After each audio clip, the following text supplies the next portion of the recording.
చేస్తున్నాడో మనం ఏం తెలుసుకోవాలంటే మన బ్రతుకు సాలదు, మన జీవితం సాలదు, మన అనుభవం కూడా సాలదు.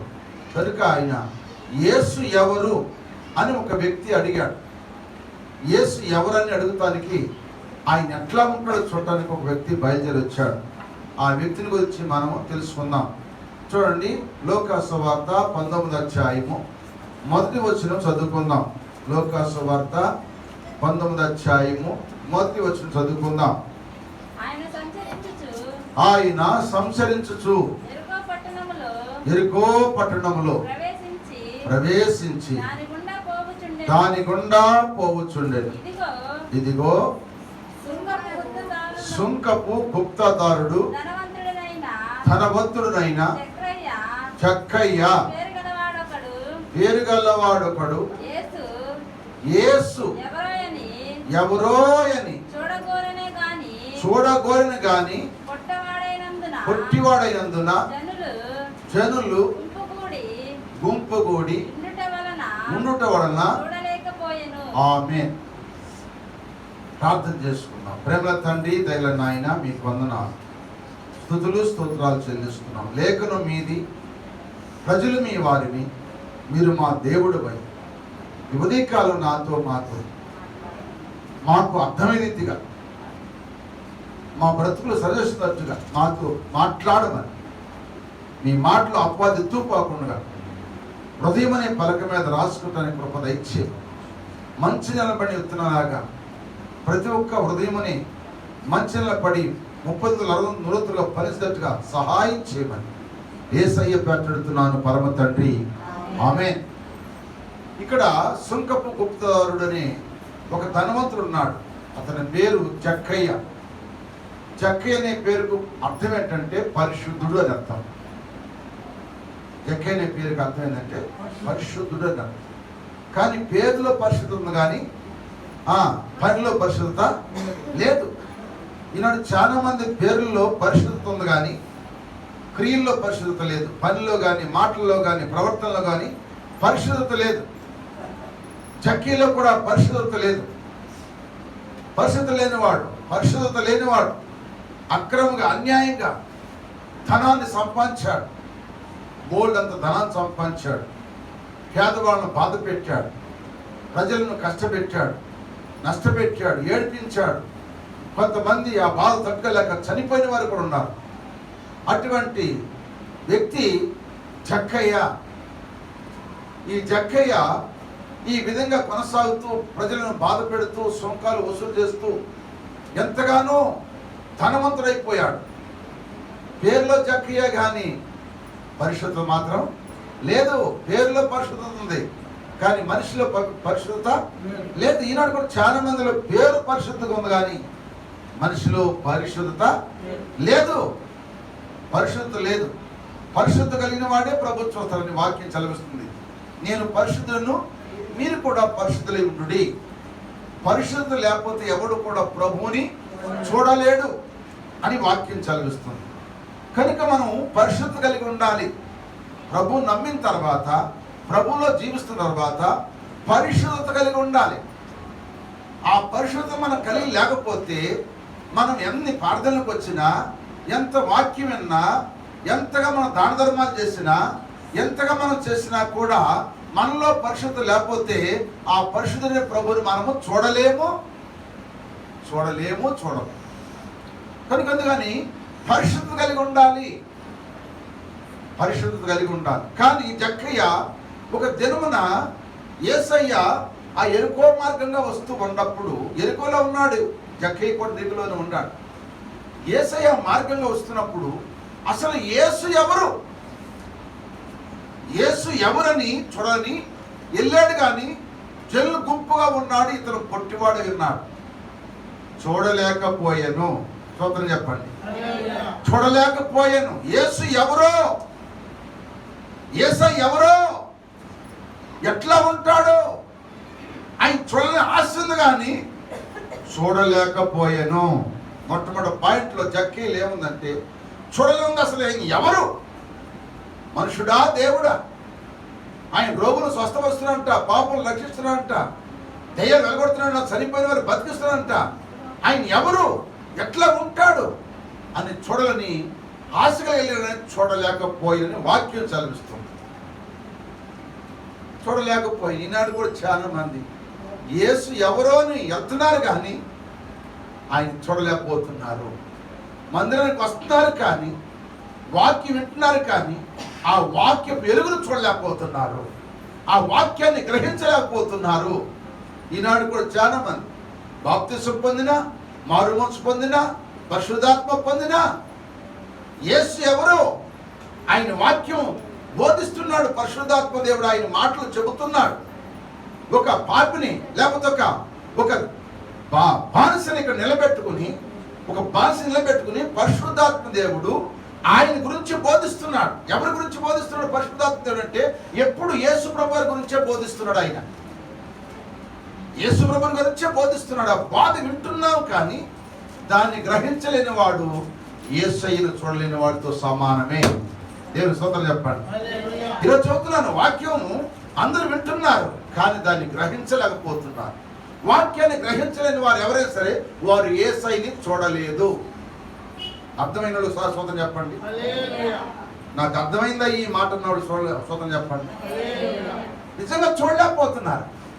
పేరుకు వస్తున్నారు, పేరుకు బాప్తిసం పొందిన, పేరుకు మరియమ్మ, మార్తమ్మ, లాజరు, లేకపోతే జక్కయ్య, లేకపోతే రూతమ్మ, లేకపోతే ఇంకా రకరకాల పేర్లు పెట్టుకున్నా, ఎస్తేరమ్మ అని ఎన్ని పేర్లు పెట్టుకున్నా ఆయన చూడలేకపోవటం అంటే వాక్యం వింటున్నారు, దాన్ని గ్రహించలేకపోవటమే ఆయన చూడలేదు. వాక్యానుసారం నడవకపోవటమే ఆయన చూడలేకపోతున్నారు. వాక్యానుసారం జీవించలేకపోవటమే ఆయన చూడలేకపోతున్నారు. నువ్వు వాక్యానుసారం నడిచినప్పుడు, నువ్వు వాక్యానుసారం జీవించినప్పుడు, నువ్వు వాక్యానుసారంగా నువ్వు నడిచినప్పుడు తప్పక ఆయన్ని నువ్వు చూస్తావు. స్తోత్రం చెప్పండి. ఆయన చూస్తావు. ఆయన చూడాలంటే జక్కయ్య కూడా చూడలేకపోతున్నాడు. పరిశుద్ధుడే. జక్కయ్య ఎవరో తెలుసు? అబ్రహాము కుమారుడే. ప్రియమైన అటువంటి వాడు యేసు ఎవరో చూడాలనుకున్నాడు కానీ చూడలేకపోయింది. ఈనాడు కూడా చాలా మంది వస్తున్నారు కానీ ఆయన్ని చూడలేకపోతున్నారు, ఆయన్ని గ్రహించలేకపోతున్నారు. చూసేవారు ఉన్నారు కొంతమంది. మీరు చూస్తున్నారు కనుక మీరు ధన్యులు అంటాడు యేసయ్య. దేవుని స్తోత్రం చెప్తాడు. చూస్తున్నారు కనుక మీరు ధన్యులు. కన్నులుండి చూడలేవా యేసు మహిమను, చెవులుండి వినలేవా యేసు మాటలు. కన్నులుండి చూడలేవా యేసు మహిమను, చెవులుండి వినలేవా యేసు మాటలు. నాలుగుండి పాడలేవా యేసు మాటలు, నాలుగుండి పాడలేవా యేసు మాటలు. కళ్ళుండి నడవలేవా యేసు మాటలు, కళ్ళుండి నడవలేవా యేసు మాటలు.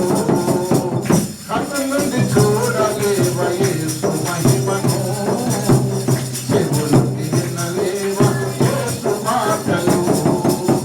చెడును చూడకుండా నీ కన్నులను, చెడును వినకుండా నీ చెవులను. చెడును చూడకుండా నీ కన్నులను, చెడును వినకుండా నీ చెవులను. దూరముగా ఉండు ఓ సోదరా, దూరముగా ఉండు ఓ సోదరి, దూరముగా నుండు ఓ సోదరా, దూరముగా ఉండు ఓ సోదరి. కన్నులుండి చూడలేవా యేసు మహిమను, చెవులుండి వినలేవా యేసు మాటలు. హల్లెలూయా. కళ్ళుండి చూడలేకపోతున్నారు, చెవులుండి వినలేకపోతున్నారు, నాలుగుండి పాడలేకపోతున్నారు, కాళ్ళుండి నడలేకపోతున్నారు. చెడును చూడకుండా ఉండలేకపోతున్నారు, చెడు మాటలు వినకుండా ఉండలేకపోతున్నారు. వాటికి దూరంగా ఉండమని దేవుని వాక్యము చలవిస్తుంది. చెడును చూడకూడదు, చెడుని వినకూడదు, చెడును మాట్లాడకూడదు. కోర్టులో కూడా, జడ్జిమెంట్ కోర్టులో కూడా 3 కోతులు ఉంటాయి. ఒక కోతి కళ్ళు మూసుకుంది, ఒక కోతి చెవులు మూసుకుంది, ఒక కోతి నోరు మూసుకుంది. ఎందుకంటే చెడును చూడకూడదని, చెడు వినకూడదని, చెడు మాటలు పలకూడదని 3 కోతులు పెడతాడు అక్కడ జడ్జిగా. జడ్జిమెంట్, గవర్నమెంట్ లీడరు, జడ్జీలు కోర్టులో. కనుక అలాగే మనము కూడా కళ్ళుండి ఆయన చూడాలి, చెవులుండి ఆయన మాట్లాడాలి, నోరుండి ఆయన్ని ఉచ్చరించాలి. హల్లెలూయా. కనుక యేసు ఎవరో అనుకున్నాడు కానీ అతడు పొట్టివాడైనందున చూడలేకపోయాను. మరి ఆయన ఎవరు? నేను కొన్ని మాటలు మీకు జ్ఞాపకం చేస్తాను. ఆయన ఎవరంటే పంచభూతముల మీద అధికారి. ఆయన దేని మీద అధికారి? పంచభూతముల మీద ఆయన అధికారి. యేసయ్య అంటే ఎవరు తెలుసా? పంచభూతముల మీద అధికారి. 2వ పేతురు రాసిన పత్రిక 3వ అధ్యాయం 10వ వచనం చదవండి.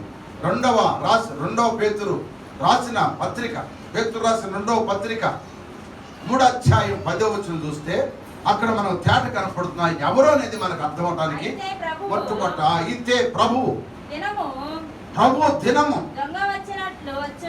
దొంగ వచ్చినట్లుగా వస్తుంది.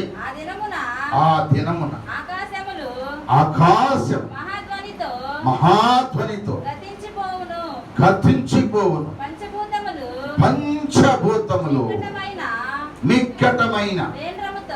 మిక్కటమైన వేండ్రముతో లయమైపోవును. భూమియు దాని మీదనున్న ఇవన్నీ ఇట్లా లయమై పోవును గనుక ఆకాశమును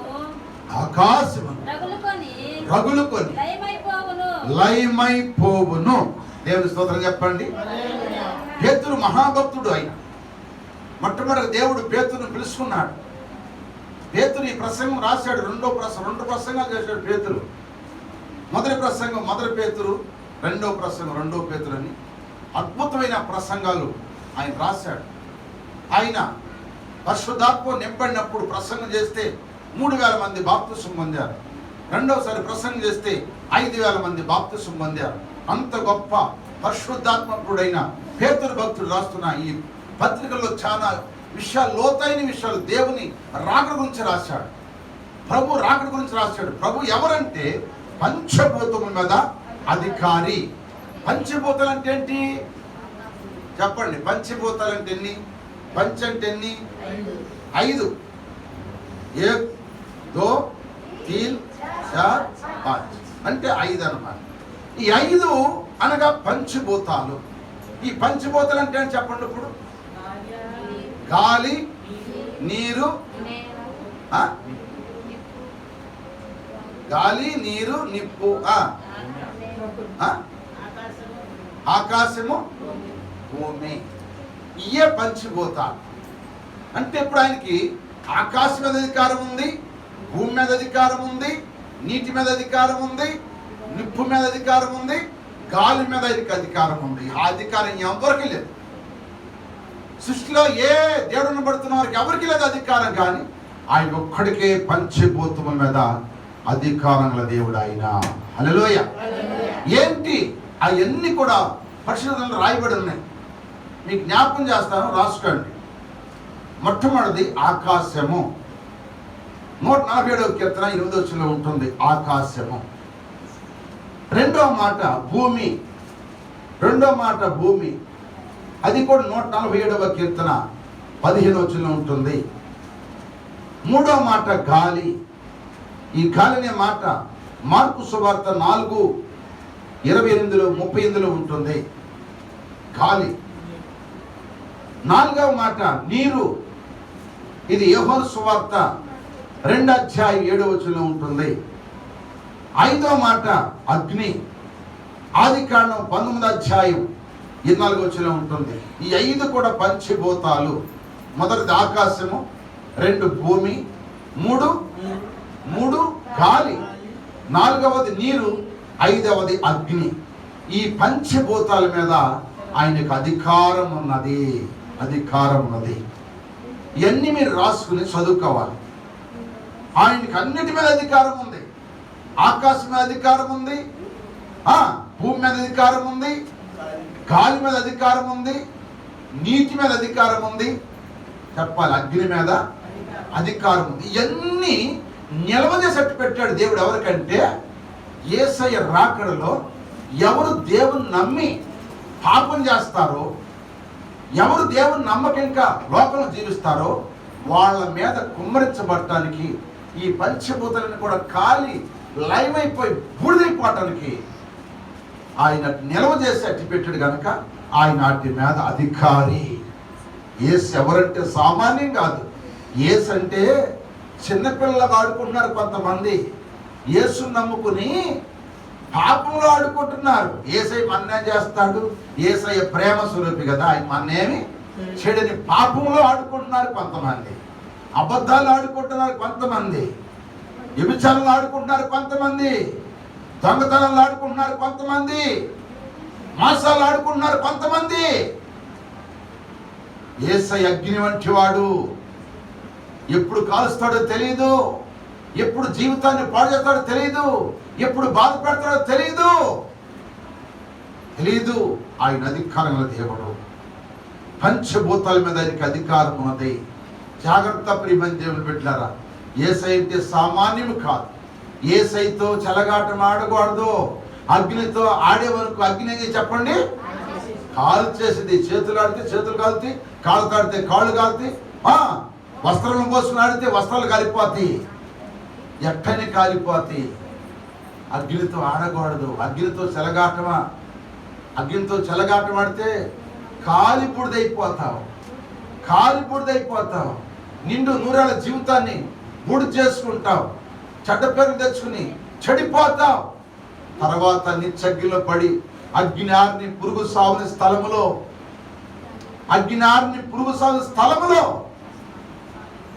ఏడుపులు పెడవబులతో అల్లాడిపోతుంటారు. నిన్ను ఆదరించే దిక్కెవరుండరు.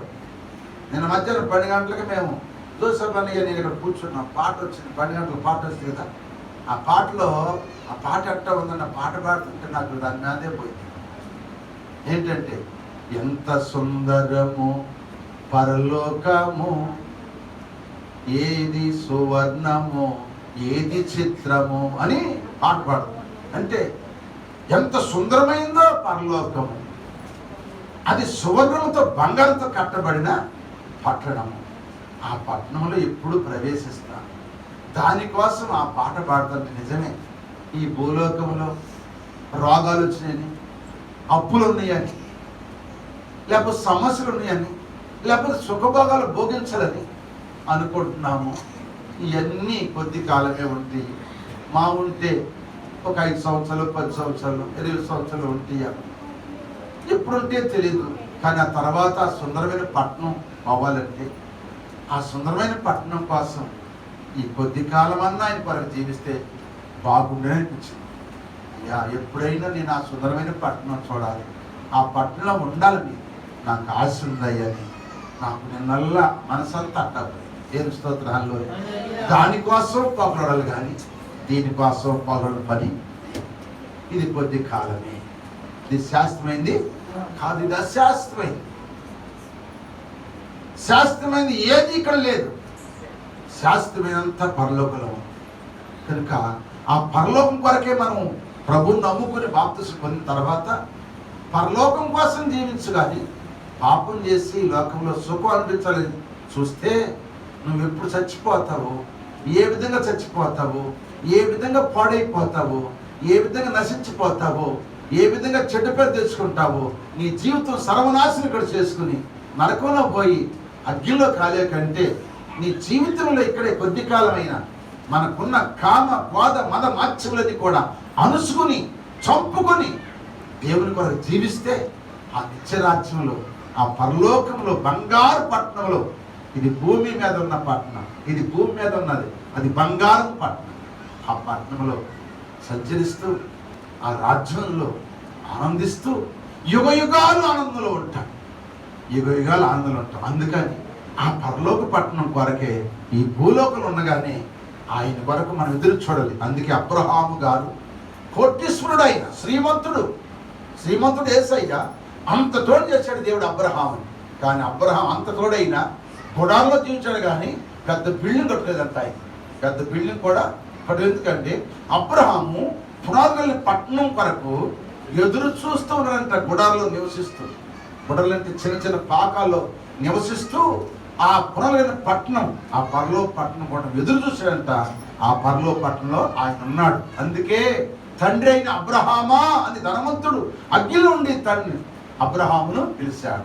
ఆయన ఎక్కడున్నాడు? పరలోక పట్టణం ఉన్నాడు. ధనవంతుడు ఎక్కడున్నాడు? అగ్నిలో ఉన్నాడు.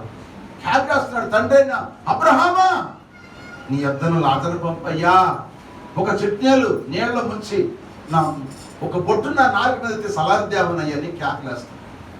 ఎంత ఘోరమో చూడండి. అతను ఇక్కడ భూలోకలు ఎంతో సుఖించాడు, అనుభవించాడు, చేయాలన్నంత చేశాడు, తినాలనుకున్న తిన్నాడు, సుఖం అనుభవించాలనుకున్నంత అనుభవించాడు. ఆఖరికి ఇప్పుడు ఎక్కడున్నాడు?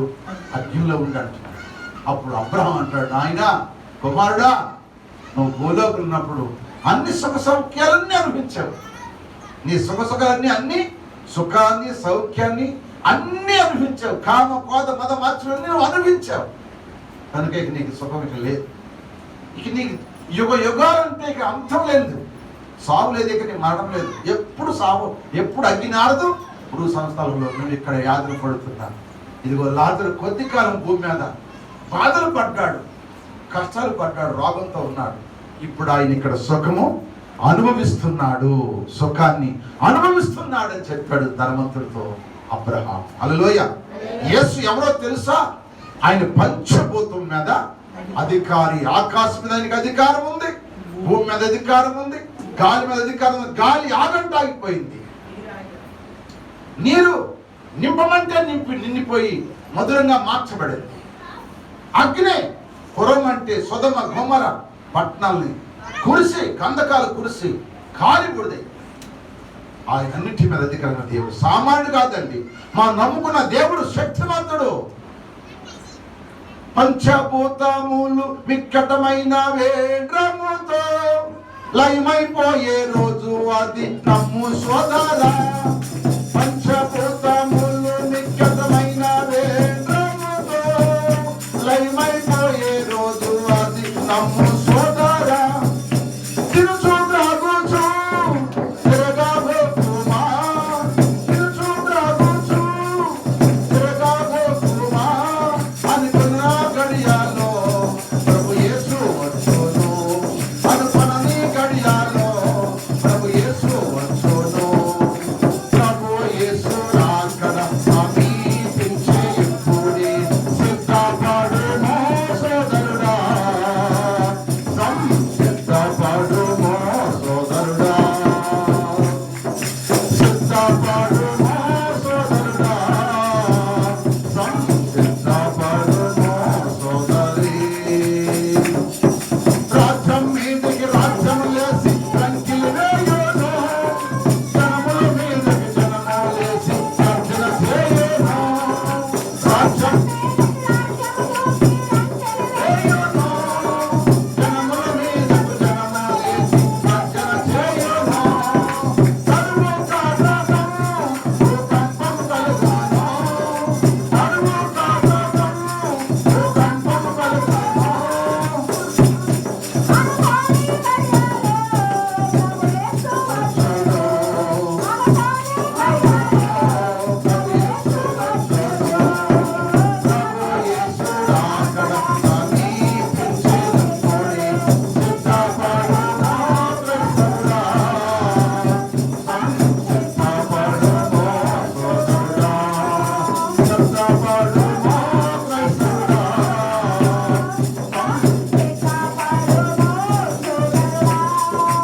ఎంతకాలం నాకు లేక జీవింతుము, ఎంతలో యేసు వస్తే ఏమి చేయదుము.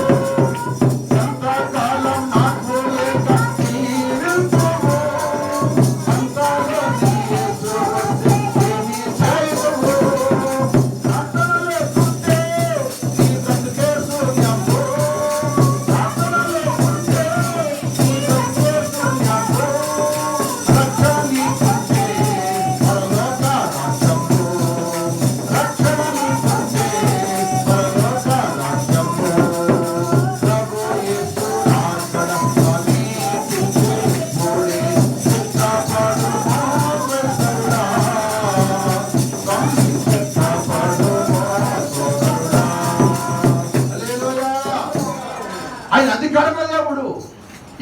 అధికారము? పంచభూతం మీద ఆయనకి అధికారం ఉన్నది. అటువంటి గొప్ప దేవుడు నమ్ముకున్నాం మనం. స్తోత్రం చెప్పండి. గుండెలు పగులుతాయి ఆయన మాటలు వింటుంటే. తెలుసుకున్న వాళ్ళకి పగులుతాయి, భయం ఉన్న వాళ్ళకి పగులుతాయి. భయం వాళ్ళకి ఏమి తగలవు. భయం లేని కోడి బజార్లో గుడ్డు పెట్టింది, దానికి ఏ భయం ఉండదు, దానికి సిగ్గుండదు, శరం ఉండదు, పెద్ద చిన్న గౌరవని కులము దైవం ఏముండదు దానికి. అదిరిపడింది కదా కొద్ది కాలంలో, అందుకని బజార్లో పెట్టింది గుడ్డు.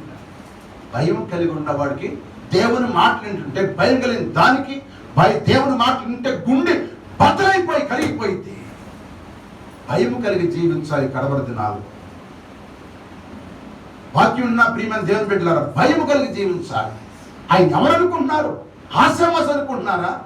ఆయన ఒక మానవ దేవుడు, మానవుడు దేవుడు, లేకపోతే పాప రక్షకుడు ఏదో వచ్చాడు, ఆయన ప్రాణం పెట్టడానికి ఏం శాతగాక కొట్టిన వాళ్ళు కొట్టలేదు, తిట్టిన వాళ్ళు తిట్టలేదు, దూషించిన వాళ్ళు దూషించలేదు, పాపం చేయలేదు, ఆయన శాతగాడని అనుకుంటున్నారా? లేదు. ఆయన సర్వాధికారి దేవుడు. ఆయన దహించు అగ్ని. ఆయన శాంతిమూర్తి ఎందుకు తెలుసా? నిన్ను నన్ను రక్షిస్తాను, నీ మీద నా మీద ఉన్న ప్రేమను బట్టి రక్షిస్తానికి వచ్చాడు. ఆయన రక్షణ ఇంకా కొద్ది కాలమే. ఎప్పుడు వస్తుందో తెలియదు. ఆయన కోపం వచ్చిందంటే ఆయన కళ్ళు ఎరచేస్తే ఈ మొత్తం లైవ్ అయిపోయి కాలి బూడిదైపోయి శూన్యమైపోయింది. అటువంటి గొప్ప శక్తిమంతుడు నమ్ముకున్నాం మనం, సామాన్యం కాదు. ఆ శక్తిమంతుడు మాటలు వింటున్నా భయం ఉందా? నీకు భక్తి ఉందా? వినయ విధేయత ఉంటే నిత్యరాజు సంపాదించుకుంటా, లేకపోతే నిత్య నరకాలకు వెళ్ళి కాలిపూడిది అయిపోవటం కాదు. యుగ యుగాలు ఏడుపుని అది తప్పించడం వరకే యేసు ప్రభువు లోకానికి వచ్చి 12 మంది శిష్యులు ఏర్పరిచి ఆయన పరలోకానికి వెళ్ళిపోయాడు. ఆ 12 మంది శిష్యులే 12 దేశాలకు చెదిరిపోయి వారు రాజ్య సువార్తను ప్రార్థించారు. ఆ సువార్త నాడు కోట్లాది మంది రక్షించబడి దేవుని కలిగి జీవిస్తున్నారు. వాళ్ళు మోసగాళ్ళు ఉన్నారు, వాళ్ళలో అబద్ధకోరులు ఉన్నారు, పాపులు ఉన్నారు. కానీ వాళ్ళకు కూడా గొప్ప శిక్ష ఉంది. ఆ శిక్ష తప్పించుకోవాలంటే నిజమైన దేవుడి దగ్గర పశ్చాత్తపడి జీవించాలని ప్రభు పేట మనవి చేస్తున్నాను. యేసు ఎవరో చెప్పాలి. ఇప్పుడు యేసు ఎవరో? పంచభూతముల మీద అధికారంగా దేవుడు. రెండో మాట మీకు జ్ఞాపకం చేస్తున్నాను, చూడండి. యేసు ఎవరంటే రెండవది మార్కు సువార్త 2వ అధ్యాయం చూడండి. మార్కు సువార్త 2వ అధ్యాయం 9వ వచనం. మార్కు సువార్త 2వ అధ్యాయం 9వ వచనం.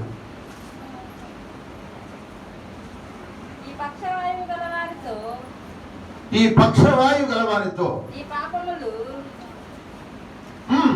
క్షమింపబడి ఉన్నవని చెప్పుట సులభమా? నీవు లేచి నీవు పరిగెత్తి చదవండి. నీవు లేచి పరిగెత్తుకొని నడుచుకొని చెప్పుట సులభమా? అయితే ఆ పాపములు భూమి మీద మనిషి కుమారునికి అధికారము కలదని తెలుసుకొనవలెనని వారితో చెప్పి పక్షవాయు గలవారిని చూచి నీవు లేచి పరిగెత్తుకొని ఇంటికి పొమ్మని నీతో చెప్పుచున్నానని. ఆమేన్. పాపము మీద ఆయనకు అధికారం ఉన్నది. ఎవరి మీద ఉంది? పాపుల మీద ఆయనకు అధికారం ఉంది. ఎవరి మీద? పాపులు అంటే ఎవరు? జన్మ పాపం, కర్మ పాపం. ఈ 2 పాపాల మీద ఆయనకి అధికారం ఉంది. జన్మ పాపం అంటే తల్లి గర్భంలో పుట్టిన నుంచి యవ్వన వయసు వచ్చే వరకు జన్మ పాపము. యవ్వన వయసు నుంచి వృద్ధాప్యం వచ్చే వరకు కర్మ పాపం. అంటే వాడు చేసే పనులు బట్టి క్రియలను బట్టి కర్మ పాపం. నా కర్మ అంటారు కొంతమంది. అంటారా? ఏనాడు చేసుకున్నా నాకు ఈ కర్మ పట్టుకుంది నాకు అంటారు కొంత. ఏనాడు వచ్చిందో ఇంటి కర్మ అంటారు. కర్మ పాపాలు ఉన్నాయి. ఈ కర్మ పాపాల మీద, జన్మ పాపం మీద ఆయనకు అధికారం ఉంది. ఆయన కప్రహాం అనే గ్రామానికి రెండోసారి వచ్చాడు. మొదటిసారి వచ్చినప్పుడు సువార్త ప్రకటించాడు, రాజ్య సువార్త. మార్కు సువార్త 3వ అధ్యాయం 15 ఆయన మొదటిసారి వచ్చాడు. కాలము సంపూర్ణమైనది, దేవుని రాజ్యం సమీపించిందని చెప్పడానికి వచ్చాడు, సువార్త చెప్పాడు. రెండవది, కప్రిహేమునకు రెండోసారి వచ్చినప్పుడు ఆయన ఒక ఇంట్లో కూర్చుని వాక్యం బోధిస్తున్నప్పుడు ఆ ఇల్లంతా నిండిపోయారంట, జనమంతా చుట్టుపక్కలంతా నిండిపోయారు. ఇప్పుడు పక్షవాయువుతో కూడా వచ్చాడు. పక్షవాయువు అంటే ఒక పక్క అంతా స్వచ్ఛపడుతుంది అనమాట. ఒక పక్క అంతా, ఒక పక్క అంటే ఎడమ భాగం, ఎడమ చెయ్యి, ఎడమ కాలు, ఎడమ పక్క నోరు, ఎడమ పక్క కన్ను, ఈ భాగం అంతా కూడా రెండు భాగాల్లో సగ భాగము చచ్చుబడిపోయి ఇక ఆ భాగం పనిచేయదు, అది చచ్చిపోయింది అనమాట. ఇక చచ్చిపోయింది, బతికిన సగభాగమే. ఈ సగభాగం ఏంటంటే ఈ చచ్చిన దాన్ని కూడా ఈ బతికిన భాగము ఈడ్చుకుంటే వెళ్ళింది. నేను చెప్పండి, ఈడ్చుకుంటే లాక్కెళ్ళేది. ఏది? ఇది బతుకున్న భాగము. ఈ బతుకున్న భాగము, ఈ బతుకు విశ్రాంతి ఉన్నది, ఈ బతుకున్న భాగానికి విశ్రాంతి ఉన్నది. ఎందుకంటే ఈ చచ్చిన దాన్ని కూడా లాగాలి, ఈ చచ్చిన దాన్ని కూడా లాగాలి. అంటే సగం చచ్చిపోయింది, సగం బ్రతికుంది. సగము చచ్చిపోయింది, సగం బ్రతుకుంది. దాన్ని పక్షవాతం అంటారు. పక్షవాతం అంటారు. చూడండి, పక్షవాతం చూడు, ఓ పక్క అంత పడిపోయింది కదా, ఓ పక్క బాగుండదు. ఇప్పుడు బతుకున్న భాగము చచ్చిన దాని గురించి బాధపడతా ఉన్నది. చచ్చిన దాని గురించి అయితే బాధపడుతూ దాన్ని లాక్కెళ్ళాలి. వెళ్ళాలంటే లెగవాలంటే దాన్ని కూడా లేపాలి, నడవాలంటే దాన్ని కూడా లాక్కెళ్ళాలి, మాటలంటే దాన్ని కూడా లాక్కాలి, చూడాలంటే దాన్ని కూడా లాక్కాలి. ఎంత బాధ బతికిన దానికి సగానికి. చచ్చిన సగము, బతికింది సగం. ఈ సగము ఎంత బాధపడతామో, ఎన్ని మందులు ఆడతామో, ఎన్ని రకాల బాధపడతామో రోగం వచ్చిన వ్యక్తికి తెలుస్తుంది, పక్షవాతం వచ్చిన వ్యక్తికి తెలుస్తుంది. ఇప్పుడు పక్షవాతం అంటే విశ్వాసంలోనే సగం బతికున్నారు, సగం వచ్చారు. ప్రభువుని నమ్ముకున్న వాళ్ళు సగం బతికున్నారు, సగం చచ్చిపోయారు. సగం చచ్చిపోయారంటే బతికున్నారు, బాప్తిసం పొంది బతికున్నారు, కానీ సగం చచ్చిపోయారు. ఎందుకంటే బాప్తిసం పొంది పాపం చేస్తే చచ్చిపోయాడే, అబద్ధం ఆడితే చచ్చిపోయినట్టే, మోసం చేస్తే చచ్చిపోయినట్టే, పాపం చేస్తే, వ్యభిచారం చేస్తే, దొంగతనం చేస్తే, మోసం చేస్తే, దేవుని రాకుండా ఇంట్లో తిని నిద్రపోతుంటే చచ్చిందంతా సమానమే. సగం సగం చచ్చింది, సగం బతికింది. దాని బ్రతుకులో నెమ్మది లేదు, శాంతి లేదు, సమాధానం లేదు. అందుకే సువర్ణ సంఘంతో చెబుతాడు. ఏం చెబుతాడంటే, నువ్వు ఉంటే ఎచ్చగా ఉండు, లేకపోతే చల్లగా ఉండు, నులివెచ్చగా ఉండొద్దు. నులివెచ్చగా ఉండవంటే నేను వచ్చినప్పుడు నీ మీద థూ అని ఉమ్మేస్తాను, నీ బతుకు పాడుగా, ఎందుకు బతికే అని ఉమ్మేస్తాను అని దేవుని వాక్యం చదివిస్తుంది. ప్రియమైన దేవుని బిడ్డలారా, గమనించండి, నీ ఆత్మజీవితం ఎట్లా ఉంది? బతుకున్నావా? బాగా బతుకున్నావా? సగం చచ్చి సగం బ్రతుకున్నావా? సగం చచ్చి సగం బ్రతికిన వాళ్ళకి మనశ్శాంతి ఉండదు. ఇటు దేవుడు కావాలి, ఇటు లోకము కావాలి. లోకంలోకి వెళ్ళినప్పుడు దేవుని పక్కన పెడతావు, దేవుని దగ్గరికి వచ్చినప్పుడు లోకాన్ని పక్కన పెడతావు. నీ మనసుకు శాంతి ఉండదు, నీ మనసుకు నెమ్మది ఉండదు, నీ మనసుకు నిద్ర పట్టదు. ఇటు దేవుడు కావాలి, ఇటు పాపం కావాలి. నీ మనసుకు శాంతి దొరికింది, నీ మనసుకు ఎక్కడ సమాధానం దొరికింది ఆలోచించు. నువ్వు ఒకే దశలో ఉన్నావు అనుకో, నీ మనసుకు శాంతి ఉంటుంది. స్తోత్రం చెప్పండి. ఉంటే అటే ఉండు, లేకపోతే ఇటు. ఎందుకు మధ్యలో ఉంటే చాలా బాధపడాలి. అందుకే ఆయన పాపముల మీద ఆయనకి అధికారం. ఆయన వచ్చాడు, కుమారుడా నీ పాపాలు క్షమించబడి అన్నాడు. ఈ మాట అక్కడ ఉన్న శాస్త్రులు, పరిశీలు, సద్దుకైలు, మత నాయకులు, ఈదులు అంటున్నారు, ఇతనెవడు పాపాలు క్షమిస్తానికి, ఇతనెవరు అని ఆయన గద్దిస్తున్నప్పుడు అంటాడు, పాపం క్షమించడం సులభమా, లేచి నడవమంటం సులభమా? భూమి మీద మనిషి కుమారునికి పాపమును క్షమించే అధికారం ఆయన కలదు. యేసయ్య భూమి మీదకి వచ్చింది తెలుసా? పాపాల నుండి మనం రక్షిస్తానికి వచ్చాడు ఆయన. పాపను చచ్చిపోతున్న మనం రక్షిస్తానికి వచ్చాడు యేసయ్య. హల్లెలూయా. అంటే నువ్వు రక్షించిన తర్వాత నువ్వు మళ్ళీ పాపము చేయవద్దు. వ్యభిచారంలో పట్టుబడిన స్త్రీ రాళ్ళతో కొట్టాలని చెప్పి శాస్త్రులు, పరిశీలన, మత నాయకులు అందరూ యేసుని వారు తీసుకొచ్చి బాధుడా, మోషే ధర్మశాస్త్ర ప్రకారం అయితే వ్యభిచారంలో చేయబడుతున్న స్త్రీని చూసినప్పుడు ఆమె రాళ్ళతో కొట్టి చంపనుంది, మరి నువ్వేం బోధిస్తావు చెప్పు బాధుడా అంటే అన్నాడు, నీలో పాపం లేని వాళ్ళు రాయే చంపండి. కానీ ఎవరు చంపడానికి? ఆయన మాట చెప్తూ ఏం చేశాడు చెప్పండి? నేల మీద వంగి రాస్తుండగా ఆ రాతను చూసి వాళ్ళ పాపాలు బట్టబయలయ్యి రాళ్ళు విడిచిపెట్టి వెళ్ళిపోయాడు. అందరూ వెళ్ళిపోయిన తర్వాత లేచి నిలబడి అంటున్నాడు, అమ్మా నిన్నెవరు శిక్షించలేదా? లేదయ్యా. లేదు ప్రభు అంటే అప్పుడు అన్నాడు, యేసయ్య అన్నాడు, నేను నిన్ను శిక్షించను, ఇక పాపము చేయకు. నేను కూడా శిక్షించను, ఇక పాపము చేయగలన్నాడు. క్షమించాడు. ఇక వెళ్ళిన తర్వాత 1 సంవత్సరం ఆగిన తర్వాత మళ్ళీ పాపంలో పడ్డాం అనుకో, దేవుడు క్షమిస్తాడా? 2 సంవత్సరాలు ఆగి పాపంలో పడ్డాను అనుకో, దేవుడు క్షమిస్తాడా? లేకపోతే 10 సంవత్సరాలు ఆగిన తర్వాత పాపంలో పడ్డావు అనుకో, క్షమిస్తాడా? నువ్వు మళ్ళా పాపంలో ఎప్పుడు పడినా నీకు క్షమాపణ లేదు. హల్లెలూయా. నీకు క్షమాపణ లేదు. క్షమాపణ లేదు. నీకు క్షమాపణ కలిగి ఉండాలంటే నీవేం చేయలేక పాపము చేయొద్దు. అందుకే నేను ముందే చెబుతాను, బాప్తిస్మం ఇచ్చినప్పుడు ముందే చెబుతాను, అమ్మా యేసు ప్రభు వారు సొంత రక్షణ నమ్ముతున్నావా? నమ్ముతున్నానయ్యా. మరి ఆయన పాపం కొరకు వచ్చి మన జన్మ పాపం కర్మ పాపం నుండి మనం నడిపిస్తానికి మన కొరకు ఆయన వచ్చి ఆయన 33 సంవత్సరాలు జీవించి మన కొరకు రాజసువార్త ప్రకటించి ఆయన కొట్టినోడు కొట్టగా, తిట్టినోడు తిట్టకుండా, దూషించోడు దూషించకుండా, అవమానపరచకుండా మన కొరకు ఆయన రక్తం కాచి ప్రాణం పెట్టి చనిపోయి నమ్ముతున్నావా? నమ్ముతున్నానయ్యా. మరి ఆయన వచ్చిన దాకా నువ్వు కూడా కరువైన, శ్రమ అయినా, ఇరుకైన, ఇబ్బంది అయిన, నిందైనా, బాధ అయినా, హింస అయినా ఆయన వచ్చే వరకు నువ్వు జీవించే వరకు తట్టుకుని జీవిస్తావా? ఏ పాపం చేయకుండా బ్రతుకుతావా? శనివారాల మందిరానికి వస్తావా? ఆరాధనలో పాల్గొంటావా? పాపం చేయకుండా జీవిస్తావా? జీవిస్తాను. నీవిచ్చిన సాక్ష్యాన్ని బట్టి, నాకు తండ్రి అధికారం బట్టి, తండ్రి యొక్కయు కుమారుని యొక్కయు పరిశుద్ధాత్మ నామములో నీకు బాప్తిస్మం ఇస్తున్నాను అన్నాడు. దైవజనుడు చెడే బాప్తిస్మం పోయిన తర్వాత వ్యభిచరిస్తే దేవుడు ఊరుకుంటాడా? కాల్చి రోజు ఉంది, గమనించండి. బాప్తిస్మం మంది అబద్ధాలు ఆడితే ఊరుకుంటాడా? బాప్తిస్మం మంది దొంగతనం చేస్తే దేవుడు ఒప్పుకుంటాడా? బాప్తిస్మం మంది మోసం చేస్తే దేవుడు ఒప్పుకుంటాడా? ఎవరు కళ్ళు కప్పుతాము? ఎవరితో చెలగాట మాడుతున్నాము? జాగ్రత్త! దేవుడు కాల్ చేస్తాడు, కోసేస్తాడు. అందుకే ఆయన పాపను క్షమించే అధికారం ఉంది, శిక్షించే అధికారం కూడా ఆయనకి ఉన్నది. రక్షించే అధికారం ఆయనకు ఉంది, శిక్షించే అధికారం కూడా ఆయనకే ఉన్నది, ఇంకెవరికి లేదండి. అందుకని పాపాలు క్షమించాడు. మన పాపాలను క్షమించి అగాధమైన సముద్రం పడేసంట మన పాపాలను తీసుకెళ్ళి అవి మళ్ళీ పైకి రాకుండా అగాధమైన సముద్రం పడేసంట. మేక గ్రంథం 7వ అధ్యాయం ఆఖరి వచ్చిన ఆ మాట. మన పాపాలు ఎప్పుడు పాపాలు?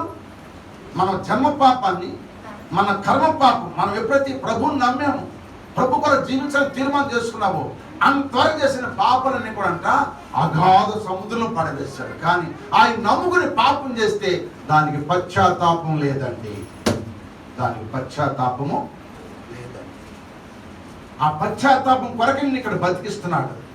నువ్వు పశ్చాత్తాపడితే నీకు బ్రతుకుంది, పశ్చాత్తాపడి మార్చుకోకపోతే నీకు శిక్ష ఉంది. అది ఎప్పుడు వస్తుందో ఎవరికి తెలీదు, ఎవరికి తెలియదు. చదవండి అన్నమాట. మేక గ్రంథం 7వ అధ్యాయం ఆఖరి వచ్చినది. ఆయన మన దోషములను అణిసివేయును, వారి పాపములన్నిటినీ సముద్రపు ఎక్కడండి అగాధములో నీవు పడవేశాడు. ఎక్కడ పడేశాడు? అగాధం పడితే పైకి రావి, కానీ పైన పడితే పైకి వస్తాం, కానీ అగాధం పడితే మళ్ళీ పాపాలు బయటికి రావు. అక్కడ పడేశాడు మన పాపాలు. ఎప్పుడు? బాప్తిస్మం పొందినప్పుడే నీ పాపాలని అగాధంలో పడవేశాడు. ఇక ఆ పాపాలు నిన్ను పట్టుకావు, ఆ పాపాలు నిన్ను చుట్టుకావు, ఆ పాపాలు నీ మీదకి రానే రావు. మరి ఎప్పుడు ఏ పాపాలు వస్తాయి మన మీదకి? నువ్వు దేవుని నమ్మి మోసం చేస్తావే. భర్తను నమ్మావు, భర్త పెళ్లి చేసుకున్నప్పుడు దైవజనుడు మాట్లాడతాడు, మా కరువైనా, శ్రమ అయినా, ఇరుకైన, ఇబ్బంది అయినా నీ భర్త కాపురం చేయదువా? చేయదు. వేరే పురుషుని ఎవరిని ఆశించకుండా నీ భర్తతోనే కాపురం చేయదువా? కాపురం చేయదు అని చెప్పి నువ్వు ప్రమాణం చేసి భర్తను మళ్ళీ మోసం చేస్తే భర్త ఊరుకుంటాడా? భర్తకు తెలియదు ఎప్పుడో రోజుని తెలవదా? ఎంతకాలం కప్పు పెడతాం మనం? భర్తను ఎంతకాలం కప్పు పెడతాం? నువ్వు చేసిన ప్రమాణం ఏమైతే? నువ్వు చేసిన ప్రమాణం భర్త కానీ భార్య కానీ ప్రమాణం చేస్తాం. అక్కడ ప్రమాణం చేయొచ్చు, కానీ అలా తాలిబొట్టు కట్టించం, లేదా దండలు మార్చం. అవునా కాదా? మరి ఇంత చేసిన తర్వాత అన్నిటికి ఇష్టపడి భర్తను చేసుకున్నాం కదా, అన్నిటికి ఇష్టపడి భార్యను చేసుకున్నాం కదా. భార్యను మోసం చేస్తే భార్య చూడదు ఒక రోజుకి, భార్య కనపడదని మోస బ్రతుకు. లేకపోతే భర్తను మోసం చేస్తే భర్తకు రోజు కనపడదని మోసము. ఎంతకాలం నువ్వు తెలివితేటతో ఆలోచిస్తావు? ఎంతకాలం రహస్యంగా ఉంటావు? ఎంతకాలం నమ్ముతావు, నమ్మించి మోసం చేస్తావు? ఒకరోజు తెలుసుకున్న రోజుని ఆ రోజు చేస్తాడు భర్త నరికి ముక్కలు చేస్తాడు. నరికి ముక్కలు చేస్తాడు.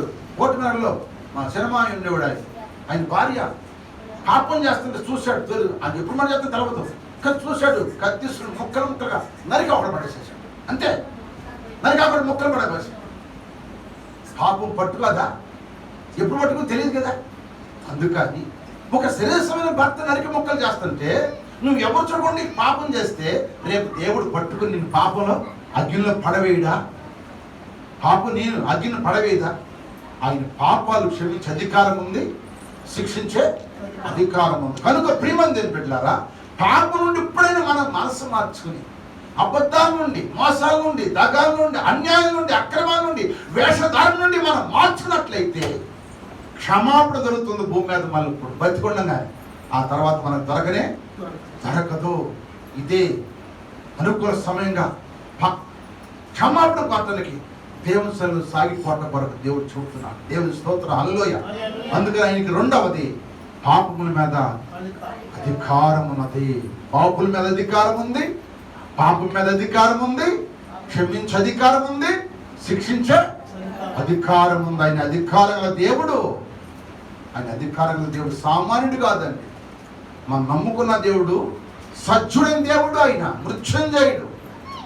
ఆయనకి ఏది కూడా చాలదు, గజగజగదన్నీ వణికిపోతాయి అన్నమాట. అందుకని ఆయన పాపంలో క్షమించే అధికారం ఆయనకు ఉంది, శిక్షించే అధికారం కూడా ఆయనకు ఉన్నది. మూడో మాట జ్ఞాపకం చేస్తున్నాను చూడండి. మూడో మాట మార్కు సువార్త 6:52 వచ్చింది చూడండి, 56 వచ్చింది చూడండి. మార్కు సువార్త 6:56 వచ్చిన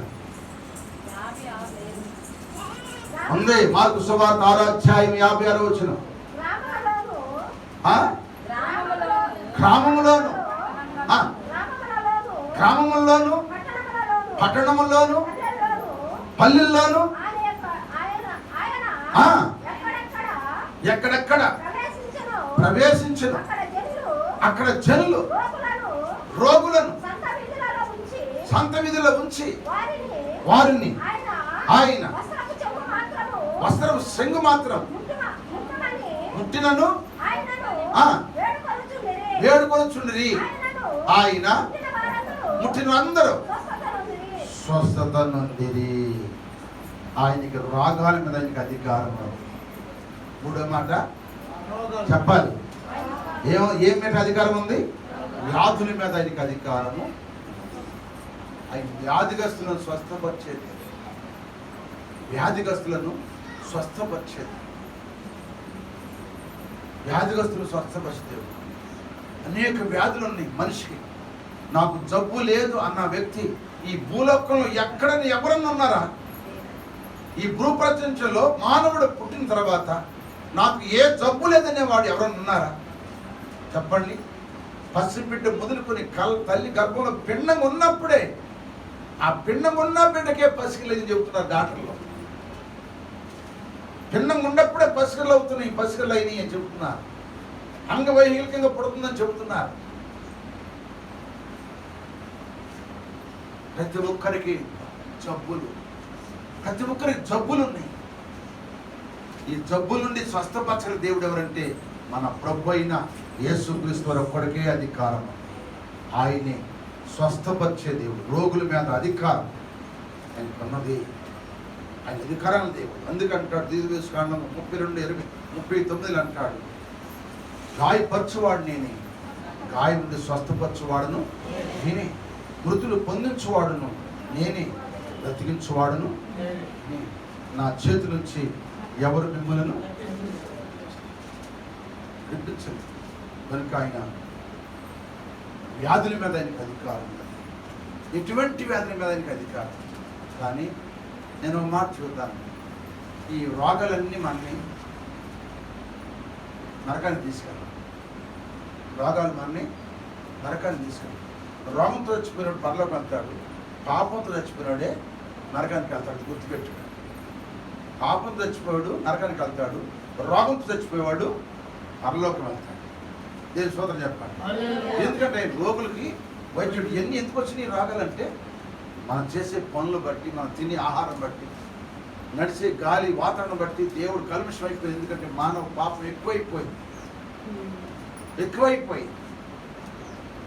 మనం ఎవరు అన్నారు, అయ్యా మళ్ళీ కరోనా వ్యాపించిందంట. మన వార్తల్లో 16,000 మందికి వచ్చిందంట. మన ఆంధ్ర రాష్ట్రానికి 16,000 మందికి వచ్చిందంట కరోనా. మళ్ళా తాగిందంట కరోనా. ఎందుకు వస్తుందా ఏందని అడిగితే అన్నాను, దేశం మీద పాపం విస్తరిస్తున్నప్పుడు దేవుడు తెగుళ్ళు పంపించి ఏం చేస్తాడు? దేవుడు తెగుళ్ళు పంపిస్తాడు. ఆ తెగుళ్ళు ఎవరన్నా పాడు చేస్తాడంటే పాపం చేసిన వాళ్ళని పాడు చేస్తాడు, వాళ్ళనే చచ్చిపోతాడు. అంతేగాని పాపం చేయడం దేవుడు పాడు చేయడు, బతికిస్తానని చెప్తాడు. దేవుడు స్తోత్రాలు. ఇంకా వ్యాధుల మీద ఆయనకి అధికారము ఉన్నది. అందుకే పేతురు అంటాడు ఒక మాట. పేతురు రాసిన మొదటి పత్రిక 4:7 అంటాడు, ఈ రోగాలు వస్తాయి పోతాయి. ఈ రోగాల కోసం కాదు మనం, ఈ రోగాల మీద ఎందుకంటే ఒక రోగం ఉంది, అది చాలా భయంకర రోగం. ఆ రోగాన్ని స్వస్థపరిచే అధికారంగా దేవుడు యేసు ప్రభువు. ఆ రోగం ఏంటో చూడండి, ఇప్పుడు చూద్దాం. పేతురు రాసిన మొదటి పత్రిక 4:7 అయితే అన్నిటికి అంతం, అన్నిటికి అంతం వచ్చేసింది. కాగా మీరు స్వస్థ బుద్ధి గలవారే ప్రార్థన చేయుటకు. ఏ బుద్ధి లేదు? ఏ బుద్ధి అంటే దానికి ఏముంది? బుద్ధికి రాగం ఉంది, కానీ బుద్ధికి స్వస్థ లేదు. అన్నిటి అంతం అంటే ఏంటి? ఆకాశానికి అంతం ఉంది, భూమికి అంతం ఉంది, గాలికి అంతం ఉంది, నీరుకి అంతం ఉంది, అగ్నికి అంతం ఉంది. అన్నిటికీ అంతం ఉంది. అన్నిటంటే 5 పంచభూతాలు అన్నమాట. 5 అంటే ఏం లేవు.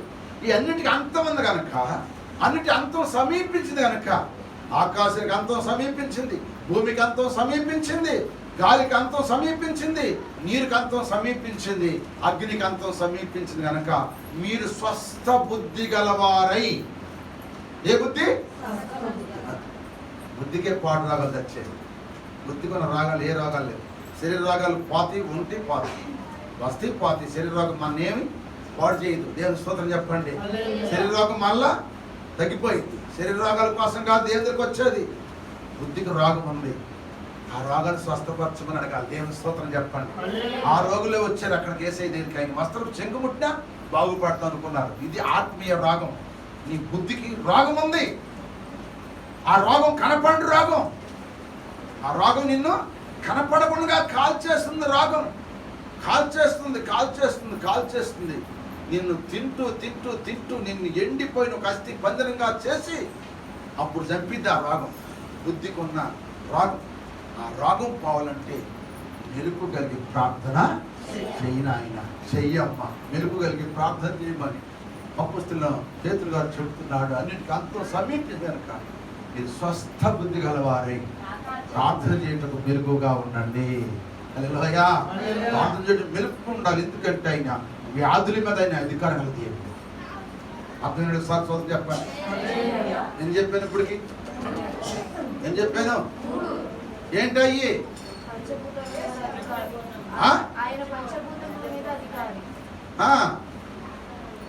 రెండవది ఏంటి? దేని మీద అధికారము? పాపం మీద అధికారం గలవాడు. మూడవది రోగముల మీద అధికారం గలవాడు. నాలుగవది మార్కు సువార్త 5:7 చదవండి. మార్కు సువార్త 5:7.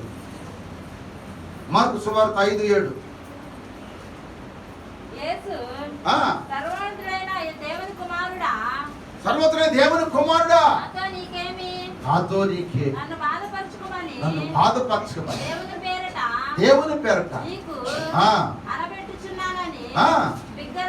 బిగ్గరగా కేక వేశాను. ఎందుకనగా ఆయన అపవిత్రాత్మ అది అపవిత్రాత్మ ఈ మనిషి నుంచి వెళ్ళిపోమని ఆజ్ఞాపించాడు. మరియు ఆయన పేరేమని అడగా వాడు నా పేరు సేనా ఏలయనగా మేము అనేకులమని చెప్పి అనేకుల మంది. అంటే ఇప్పుడు ఈయన దేని మీద అధికారం అంటే దయ్యాల మీద అధికారం కలది, సాతాను మీద ఆయనకి అధికారం. సైతానని దానికి పేరుంది, దెయ్యాలని దానికి పేరు ఉంది, అపవాదని దానికి పేరుంది, వాయుమండల అధిపతి అని దానికి పేరుంది, గాలుడని అతను దానికి పేరుంది. ఎన్నో పేర్లు ఉన్నాయి దానికి, ఎన్నో పేర్లు ఉన్నాయి. ఎవరికేంటి? దేవుని దగ్గర నుంచి త్రోయబడిన అపవాదయం లూసిఫర్. ఆ లూసిఫర్లు కెరూబుల మీద ఆరాధన చేసే దూత, దేవునితో సమానంగా ఉండాలని గర్వించి దేవుని దగ్గర నుంచి మహిమ పోగొట్టుకుని ఈ లోకంలో పడదోయబడింది. అది ఈ లోకంలో దేవుని ప్రజలను పాడు చేయడానికి వచ్చింది. ఒక వ్యక్తిని పాడు చేయడానికి 2000 దయ్యాలు అతన్ని పట్టున్నవి. అతను ఎవరు సాధుపరచలేకపోయారు, ఎవరతను రక్షించలేకపోయారు, ఎవరతను బాగు చేయలేకపోయారు. సంఖ్యలతో బంధించినా కూడా 2000 దయ్యాలని కనుక సంఖ్యలు తుత్తులుగా తెంచుకుని వెళ్ళిపోయి సమాధుల్లోకి వెళ్ళిపోయి రాళ్ళు తీసుకుని ఒళ్ళంతా రక్కుని కోసుకుని రక్తం కారుతా కేకలేస్తూ బాధపడుతున్నాడు ఆ వ్యక్తిని చూసిన దేవుడు గెరాసన దేశానికి సముద్రం మీద వచ్చి ఆ దెయ్యాన్ని వెళ్ళగొట్టేసి దేవుని స్తోత్రాలు. అధికారం ఉంది. దెయ్యాలు మన్నేం చేయవు, శాతబడులు మన్నేం చేయవు, శక్తులు మన్నేం చేయవు. ఆయన మనం కలిగి ఉంటే వాటి మీద మనకు అధికారం ఇచ్చాడు ఆయన. దేవుని స్తోత్రం చెప్పండి. ఆయన మనం వాటి మీద అధికారం ఇచ్చాడు. అధికారం మనమే పోగొట్టుకుంటున్నాం. అధికారం గల దేవుడు ఆయన మనకు అధికారం ఇచ్చాడు. నాగుబావును తప్పటానికి, సింహములు 10 సింహములు ఉద్యోగాలు అనగదొక్కటానికి మనకు అధికారం ఇచ్చాడు ఆయన. తంత్రాలు జయిస్తానికి అధికారం ఇచ్చాడు కనుక అధికారం గల దేవుడు. శక్తుల మీద ఆయనకు అధికారం, సమస్త దేవతల మీద ఆయనకు అధికారం ఉంది. అవన్నీ కూడా వచ్చామని తెలుసా?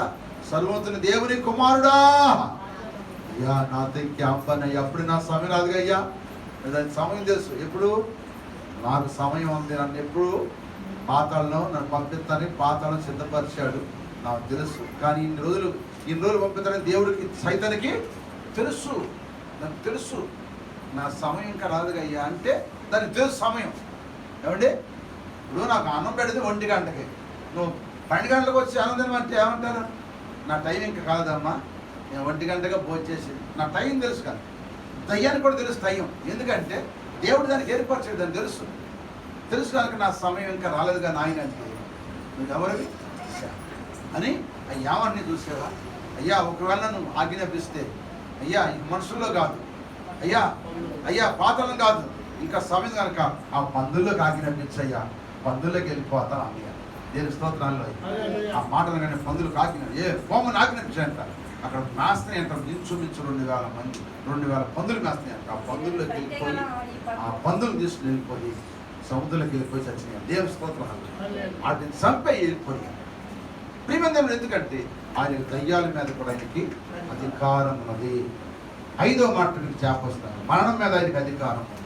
5వది ఏంటంటే ఆయనకి మరణం మీద అధికారం ఉన్నది. 68వ కీర్తన 20 వచ్చిన చదవండి. 68వ కీర్తన 8వ వచ్చిన చదవండి. 68వ కీర్తన 8వ వచ్చిన. కాళ్ళు ముడుచుకోండి, కాళ్ళు చాపుకోమాకండి, కుర్చీలో కూర్చోండి, బోర్డు కూర్చోండి, కుర్చీలేసి కూర్చోండి, కాళ్ళు నొప్పుకున్న కుర్చీలేసి కూర్చోండి, ఏం తప్పులేదు. కాళ్ళు చాపకూడదు కానీ కుర్చీలో కూర్చోవచ్చు. చదవాలి. దేవుడు నిశ్చయముగా తన శత్రువు తలను పగలగొట్టును, మానవుల దోషమును. ఏం చదువుతున్నా? 68వ కీర్తన 20 వచ్చిన. దేవుడు మన పక్షమున పూర్ణ రక్షణ కలగజేయు దేవుడై ఉన్నాడు. మరణము తప్పించుట ప్రభువైన యెహోవా ఎవరు వశంలో ఉంది? మరణం తప్పించాలని ఆయన వశంలో ఉంది, మరణించాలని ఆయన వశంలో ఉంది. చావంటే చచ్చిపోతాం, బతమంటే బతుతాం. దేవుని స్తోత్రం చెప్పండి. అని మరణం మీద అధికారం ఉంది. చచ్చిపో అన్నావా చచ్చిపోతాం, బ్రతుకన్నామంటే బ్రతుకుతాం. ఇశ్రాయేలు అందరూ చచ్చిపోయి ఎండు ఎముకలు అయిపోయారు. పెద్ద లోయలో పడిపోయిన ఎండిపోయిన ఎముకలు. ఆ ఎముకలు చూశాడు దేవుడు, జాలి పడ్డాడు. ఒక రోజు జాలిపడి తెచ్చుకెళ్ళి అంటాడు, నరపుత్రుడా, అయ్యా నా సేవకుడా, ఇదిగో ఎండిపోయిన ఎముకలు బతుకుతాయా, జీవిస్తాయా అన్నాడు. ఎండిపోయిన ఎముకలు జీవిస్తాయి అంటే అంటాడు, అయ్యా అది నీకే తెలుసు, అయ్యా నాకేం తెలుసు నాయన, అది నీకే తెలుసు అన్న. వెళ్ళు, నువ్వు ఆ ఎండిపోయిన ఎముకల మధ్యలోకి వెళ్ళి నుంచుని ప్రవచించు, ఓ ఎముకలారా మీరు సజ్జులే లెగమని ప్రవచించో. లెగుస్తే అట్టగానయ్యా అన్నాడు. వెళ్ళాడు, ఆ ఎండిపోయిన లోయలోకి వెళ్ళి ఆ మధ్యలో నిలబడి అంటున్నాడు, ఓ ఎండిపోయిన ఎముకలారా దేవుడు మిమ్మల్ని బ్రతకమని చెబుతున్నాడు, బతకండి అన్నాడు. అంతే. ఇక చూడండి, ఆ ఎముకల మీద అంట ఒక్క ఎముకలు, ఎక్కడ ఎముకలు అక్కడ, చేతుల ఎముకలు చేతులకి, కాళ్ళ ఎముకలు కాళ్ళు, నడు ఎముకలు నవ్వుడు, ఆ మెడ ఎముకలు మెడలు, ఎముకలన్నీ దేని కానికి మళ్ళా గడగడ గడగడ వణుగుతూ వచ్చేసినాయి అంట. వచ్చి కలుసుకున్నాయి అంట. కలుసుకున్న మీదకి ఇప్పుడు ఏమొచ్చినాయి? ఏమొచ్చింది? మాంసం వచ్చిందంట. మాంసం మీదకి ఏమొచ్చింది? నరలు వచ్చినాయి అంట. నరల మీదకి ఏమొచ్చింది? చర్మం వచ్చిందంట. చర్మం లోపల ఏమొచ్చింది? రక్త ప్రసన్నత అయిందంట. లేచి గొప్ప సైన్యం అయ్యి దేవుని స్తుతించారంట. దేవుని స్తోత్రం. యేసు గ్రంథం 37వ అధ్యాయంలో ఉన్నది ఈ మాట. చదవవసరం లేదులే. ప్రియమైన దేవుని బిడ్డలారా, మరణం మీద ఆయనకి అధికారం ఉంది. మరణం మీద ఆయనకి అధికారం ఉంది.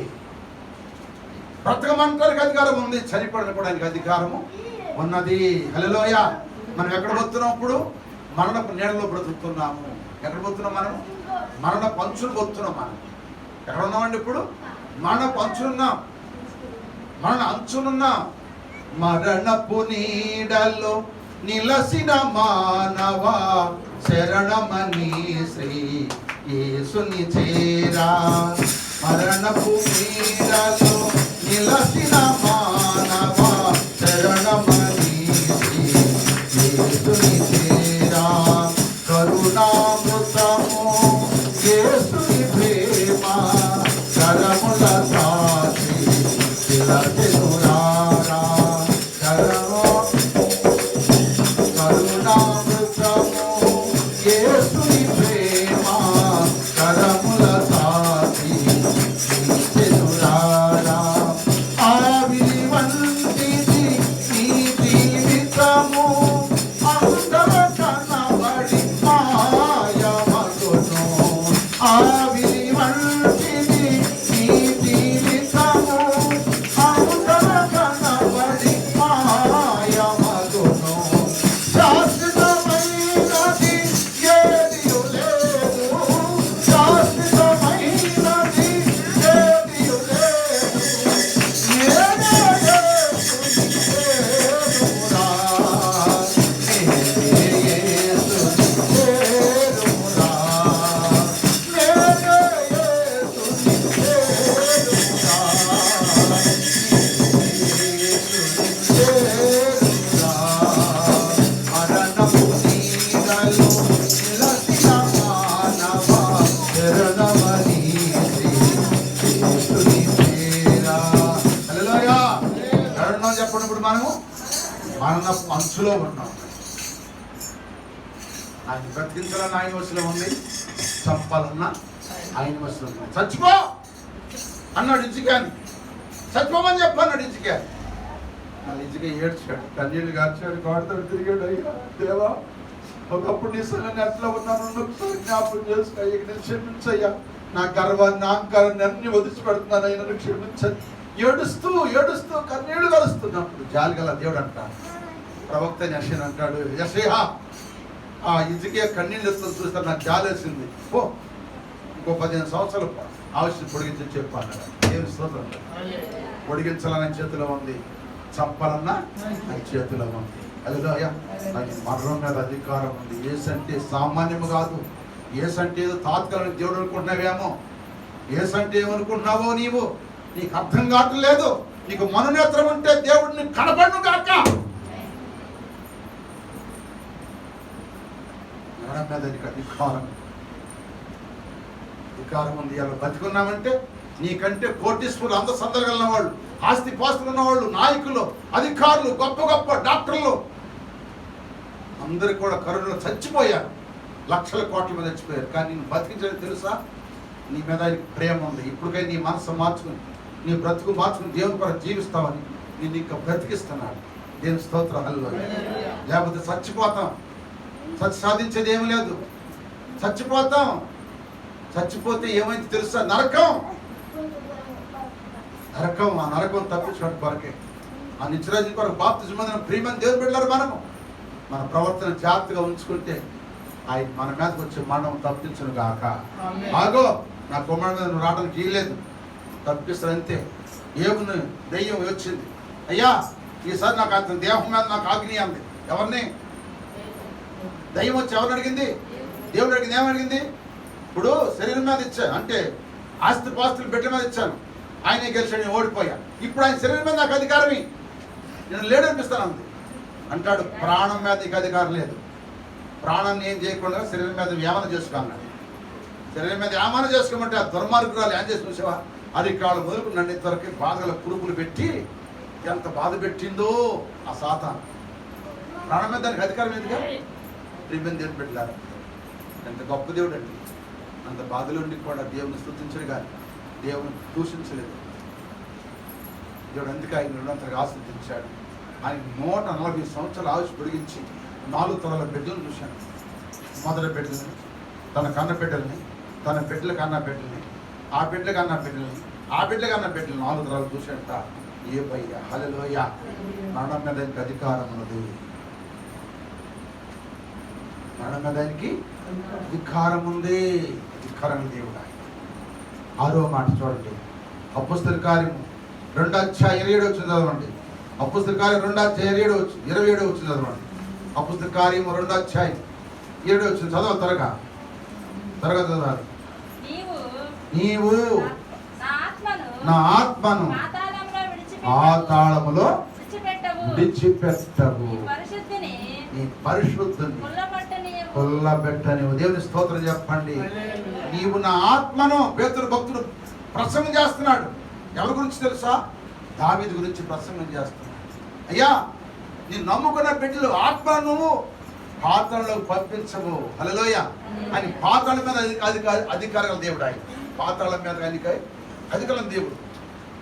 పాతాళం పంపించవు నీవు, నీ పరిశుద్ధుల్ని నువ్వు కుళ్ళు పట్ట నీవు. హల్లెలూయా.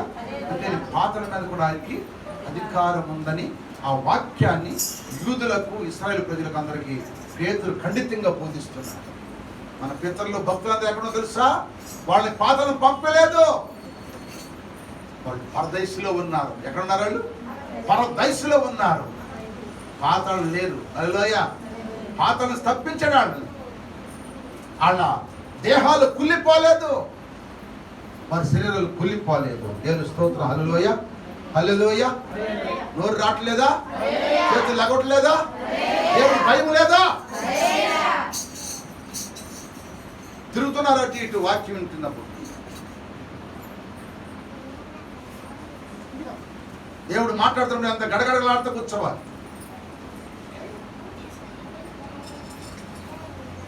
పాతాళం మీద అధికారం ఉంది ఆయనకి. అందుకే దావీదు అంటాడు, పాతాళము నుండి నా ప్రాణమును కాపాడితివి నీ కరుణతో.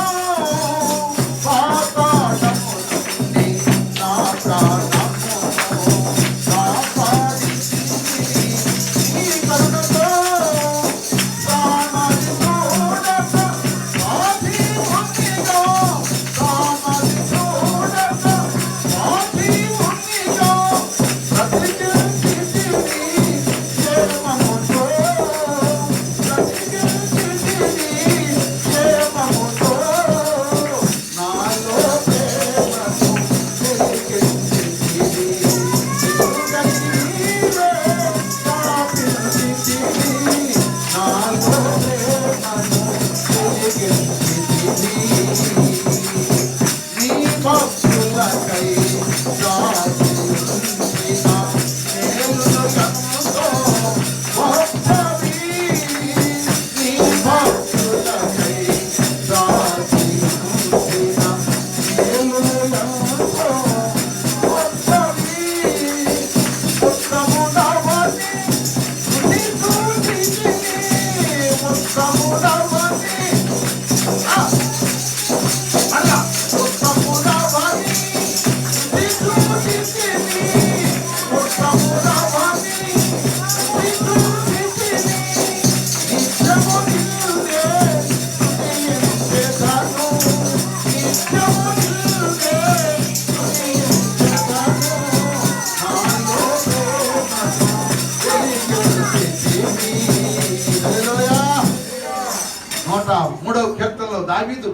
వర్ణించాడు దేవుడిని. 137 కీర్తన కూడా వర్ణించాడు దేవుడిని. యెహోవా ఉత్తముడని రుచి చూసి తెలుసు. ఉత్తముడు, మంచి దేవుడు. ఆ రుచి పడితే ఈ రుచి చదివిపోవాలి. దేని స్వతం చెప్పండి. ఏ రుచి పడితే ఆయన రుచి పడాలి. దేని స్వతం చెప్పండి. ఆ రుచి లేదండి. పాపం రుచి ఎక్కువైపోయింది జనానికి. ఏ రుచి అండి? పాపం రుచి ఎక్కువైపోయింది. పాపం ఎంత తీపి ఉందో అంత జబ్బు ఉంది. గుర్తుపెట్టుకోండి. అంత జబ్బు ఉంది లేదా? అంత జబ్బు ఉంది. నువ్వు దేన్ని ఎక్కువగా ప్రేమిస్తే తింటావు, అది నీకు జబ్బు జబ్బు జబ్బు జబ్బు. పాపం రుచిగుండేగా ఎయిడ్స్ రాగులు వచ్చింది. పాపం రుచిగుండేగా క్యాన్సర్ రాగులు వచ్చింది. పాపం రుచిగుండేగా కరోనా వచ్చింది. పాపం ఎంత రుచి ఉందనుకున్నా దాని రుచి ఏది, కానీ ఆ రుచి తర్వాత అది చేసే బాధ అంతా ఇంత బాధ కదా, అంతా ఇంత బాధ కదా. ఆ బాధను కుల్లి కుల్లి కుల్లి ఎన్ని మందులన్నా బతకవు కదా, ఎన్ని మందులన్నా బతకుగా చచ్చిపోతావుగా. ఆ రుచి మానుకునేగా ఏసై నమ్ముకుందాం మనం. ఇది వద్దు ఈ రుచి. దీనివల్ల వెనకాల నాకు జబ్బు ఉంది. ఇక చూడండి, చిరుడు పెట్టి మీద గొంతు క్యాన్సర్ అని రాశాడు. చిరుడు మాంతనాడా మాంతల చావుకని ఇష్టపడుతున్నాడు. ఆ రుచిలో పడ్డాడు కదా. పక్కన గొంతు క్యాన్సర్ రాశాడు. గవర్నమెంట్ వాడిని అడిగాడంట, అయ్యా సిగరెట్లు కాల్చుతున్నా కంపెనీ వాడిని అన్నాడు సీలేమంటే అన్నాడంట. నేను ఎందుకు సీలేయాలండి, నేను సీలేయను. దాని మీద అది కాల్చిన వాడికి జబ్బు అని రాస్తున్నాను, దాని మీద ఫోటో పెడుతున్నాను, గొంతు క్యాన్సర్ అని పెడుతున్నాను, లివర్ క్యాన్సర్ అని పెడుతున్నాను, ఊపిరితిత్తుల క్యాన్సర్ అని పెడుతున్నాను, అన్నీ పెడుతున్నా కదా. పెట్టినాడు వాడు కొనకుండా మనం నా కంపెనీ మూత పెడతాను, మీకేం పని, కొనకుండామని చెప్పు అని చెప్పి దాని మీద ఏం పెట్టాడు, ప్రమాదం అని పెట్టాడు. స్తోత్రం చెప్పండి. అది ప్రమాదం తెలిసి కూడా తాగుతున్నాడు, అది ప్రమాదం అని బాధ తాగుతున్నాడు, అది ప్రమాదం అని బిస్కెట్ తాగుతున్నాడు, అది ప్రమాదం తెలిసి కూడా పాన్పరాలు నవ్వుతున్నాడు, అది ప్రమాదం తెలిసి కూడా చుట్ట విడి కలుతున్నాడు. ఇది వ్యవసాయం కూడా ప్రమాదం తెలిసి కూడా పాపం చేస్తున్నారు. ఎందుకంటే ఆ రుచి మానలేకపోతున్నారు. ఆ రుచి మానలేనప్పుడు బాప్తిసం పొందకూడదు. నేను చెబుతున్నాగా, ఆ రుచి మానలేనప్పుడు బాప్తిసం పొందకూడదు. బాప్తిసం పొందే డబుల్ శిక్ష, డబుల్ కఠిన శిక్ష. అన్యాయం అయిపోతారమ్మా, అన్యాయం అయిపోతారు. అయ్యా మైకులు చెబుతున్నాను, అందరికీ చెబుతున్నాను, పరిశుద్ధాత్మతో మాట్లాడుతున్నాడు. యెహోవా ఉత్తముడని రుచి తెలుసుకున్నావే, ఆ రుచిలో ఉండాలి. కానీ మన పాప రుచిలోకి వెళ్తే ఒప్పుకుంటాడా? అది మరణం మీద అధికారం, పాతాళం మీద అధికారం ఉన్నది. దేని మీద అధికారం ఉంది? పాతాళం మీద అధికారం ఉంది. తప్పించాలని ఆయన వచనం ఉంది, పడేదని ఆయన వచనం. అధికారం దేవుడు యేసయ్య సామాన్యుడిగా. హల్లెలూయా. గుండెలు పగిలిపోతున్నాయి ఆయన మాటలు వింటుంటే, భయం వేసిపోతుంది. ఏం జరిగిందో ప్రభా, నీ నిత్యరాజ్యం కావాలని కోరుకుని ఎదురు చూస్తున్నాం ఆయన కోసం. బతికినంత కాలం సువార్త ప్రకటించాలని, గోతికి పోకుండా, నరకాన్ని పోకుండా, అగ్నికి ఆవుతవ్వకుండా నిత్యరాజ్యంలో ఉండాలని ప్రకటన చేయమని దేవుడు బతికించి పరిశుద్ధాత్మ దేవుడు మాట్లాడుతున్నాడు. ఈ గాడిలో ఉండి మాట్లాడుతున్నాడు. ఈ బానిసలో ఉండి దేవుడు మాట్లాడుతున్నాడు. ఈ మాటలు నా ప్రియమైన దేవుని బిడ్డలారా, మార్పు చెందండి. యేసు ఎవరో అర్థం చేసుకున్నాడు. ఆఖరి మాట చెప్పి ముగిస్తున్నాను. యేసు ఎవరంటే మత్తయి సువార్త 20వ అధ్యాయం 18వ చదవండి. ఆయన సర్వాధికారమైన దేవుడు. మత్తయి సువార్త 20వ అధ్యాయం 18వ వచనం. అయితే యేసు వారి యొద్దకు వచ్చి పరలోకమందును భూమి మీదను నాకు సర్వాధికారము ఇవ్వబడి ఉన్నది. అబ్బా, ఎక్కడ ఉందంటే సర్వాధికారం పరలోకమందు అధికారం ఉంది, భూమి మీద కూడా అధికారము, అది సర్వాధికారం ఉందా. కాబట్టి మీరు వెళ్ళి సమస్త జనులను శిష్యులుగా చేయండి. తండ్రి యొక్కయు కుమారుని యొక్కయు పరిశుద్ధాత్మ నామములో వారికి బాప్తిసం ఇచ్చుచు నేను మీకు ఏ సంగతులు చెప్పానో ఆజ్ఞాపించండి గైకొనమని వారికి బోధించెను. ఇదిగో నేను యుగ సమాప్తి వరకు సదాకాలం మీతో ఎవరితో ఉన్నాడండి? తన శిష్యులతో ఉన్నాడండి, తన భక్తులతో ఉన్నాడు. సదాకాలం నేను మీతో ఉంటాను, సదాకాలం మీతో ఉంటాను, నేను యుగ యుగములు మీతో ఉంటాను. నాకు అధికారం ఉంది, సర్వాధికారం ఉంది ఆయనకి. పరలోకం మీద అధికారం ఉంది, భూమి మీద అధికారం ఉంది. ఆయన సర్వాధికారులైన దేవుడు, దేవుడు, దేవుడు. హల్లెలూయ. సామాన్యంగా దేశం అంటే ఏది అనుకుంటున్నారు మీరు? మరియమ్మ కొడుకు అనుకుంటున్నారు. ఆయన ఏమి శాతకనోడు, ఆయనకి ఏమి శాతగాక అందరు తిట్టించుకున్నాడు, కొట్టించుకున్నాడు, దూషించుకున్నాడు, ఏళన చేపించుకున్నాడు. ఆయనకి ఏమి శాతగాక, ఆయనకి యుద్ధం చేతగాక, అచ్చేతగాక, ఇచ్చేతగాక, ఆయన పెళ్లి చేసుకోకుండా ఏమి చేసుకోకుండా ఆయన చచ్చిపోయాడు అని అనుకుంటున్నారేమో. ఈరోజు ఈ వాక్యం వింటుంటే గుండెలు పగిలిపోవాలి, గుండెలు పగిలిపోవాలి. ఆయన సర్వాధికారం దేవుడు. ఎవరు? యేసు ఎవరు చెప్పండి ఇప్పుడు? సర్వాధికారుల దేవుడు, అధికారులు. ఎన్ని ఎవరు చెప్పండి ఇప్పుడు? యేసుకి ఎన్ని మీద అధికారం ఉంది చెప్పాలి. ఎన్ని మీద అధికారం ఉంది? 7. 7 ఏంటి చెప్పాలి? అధికారం. రెండవది పాపం మీద అధికారం. మూడవది రోగాల మీద అధికారం. 4 మీద దయ్యాల మీద అధికారం. 5వది మరణం మీద అధికారం. 6వది పాతల మీద అధికారం. 7వది చెప్పాలి సర్వాధికారమైన దేవుడు. ఆకాశానికి, పరలోకానికి, భూమికి అన్నిటికీ అధికారం దేవుడు. ఆయన సర్వాధికారం దేవుడు. ఆ దేవుడని ఎవరో అని చూడలేకపోయినా జక్కయ్య ఇప్పుడు ప్రగతిమైన మారు లోకసువార్త 19వ అధ్యాయం 4వ వచనం చదవండి.